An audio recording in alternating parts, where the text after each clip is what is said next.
Thanks. Joining me now, Democratic Congressman Ted Lieu of California, member of the House Foreign Affairs Committee, questioned Robert Mueller yesterday as a member of the House Judiciary Committee. And first, I want to get your response to the work product just issued by your colleagues over in the Senate. And I want to read you a portion of the report and get your response. Former Special Assistant to the President and Cybersecurity Coordinator Michael Daniel told the committee that by late August 2016, he had already personally concluded the Russians had attempted to intrude in all 50 states. Based on the extent of the activity and the apparent randomness of the attempts, intelligence developed later in 2018 bolstered Mr. Daniels' assessment all 50 states were targeted. Thank you, Chris, for your question. I'm a recovering computer science major, and I've worked on cybersecurity issues since I've come to Congress. It is not surprising that our cybersecurity is very low, very bad, and that these election systems were infiltrated by the Russians. And as you said earlier, it is completely chilling that the Russians were in a position to delete voter data from the Illinois voter database. Yeah, I mean, we should be clear that deleting data, you don't have to change any vote tallies.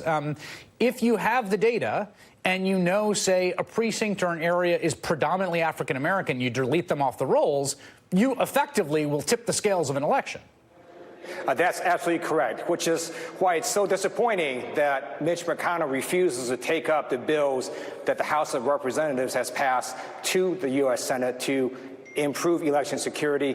I think Mitch McConnell gave the game away when he said that these bills would give the Democrats an advantage. Well, yes, because Democrats want free and fair elections where you don't have a foreign power influencing the outcome. And so I think Senator McConnell should be shamed for what he's doing. One of these bills says we should have these voting machines made in the United States. I mean, who could be against that? You asked questions of Robert Mueller yesterday in your role on the House Judiciary Committee, which had the morning hearing. I want to ask you about an interesting development. So I've been seeing lots of analysis that says, well, the window's closing on impeachment. And, of course, House leadership, including Nancy Pelosi, came out and said, well, we're going to continue to fight things in the court. And Adam Schiff said today, well, if we get to a point where he disobeys a court order, then I think impeachment would be appropriate. At the same time, I think 4 more House Democratic members, including the vice chair of the Democratic caucus, which is the highest ranking member of leadership so far to do so, came out in favor of an impeachment inquiry. What do you think the reaction of your caucus is to yesterday? All right. So the Democratic caucus is diverse, and Speaker Pelosi is going to make a decision in consultation with our caucus. Whatever decision she makes, I'm going to respect it. But what the hearing showed yesterday is that the Russians attacked us in a systematic and sweeping manner in 2016, that the Trump campaign embraced it, welcomed it, and gave them internal polling data. And then the president committed multiple acts of obstruction of justice, which are felonies, to try to stop that investigation. Those are the facts, and what the American people and other members of Congress choose to do with those facts, we'll know in the next few weeks. You're going to go home to your districts.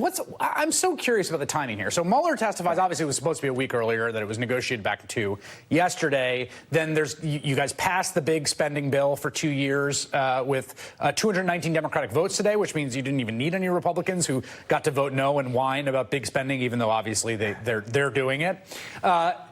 What is this recess going to be like for you, and what do you expect to hear from constituents?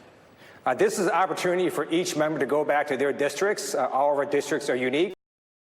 Hear from their constituents, and then when we come back in September, we'll see what the American people think and what our caucus thinks about an impeachment inquiry. I do note that it's actually 5 additional members of the Democratic caucus have come out in support of an impeachment inquiry since yesterday. A live fact check from Congressman Ted Lieu for your humble host here. Thank you very much. I appreciate that.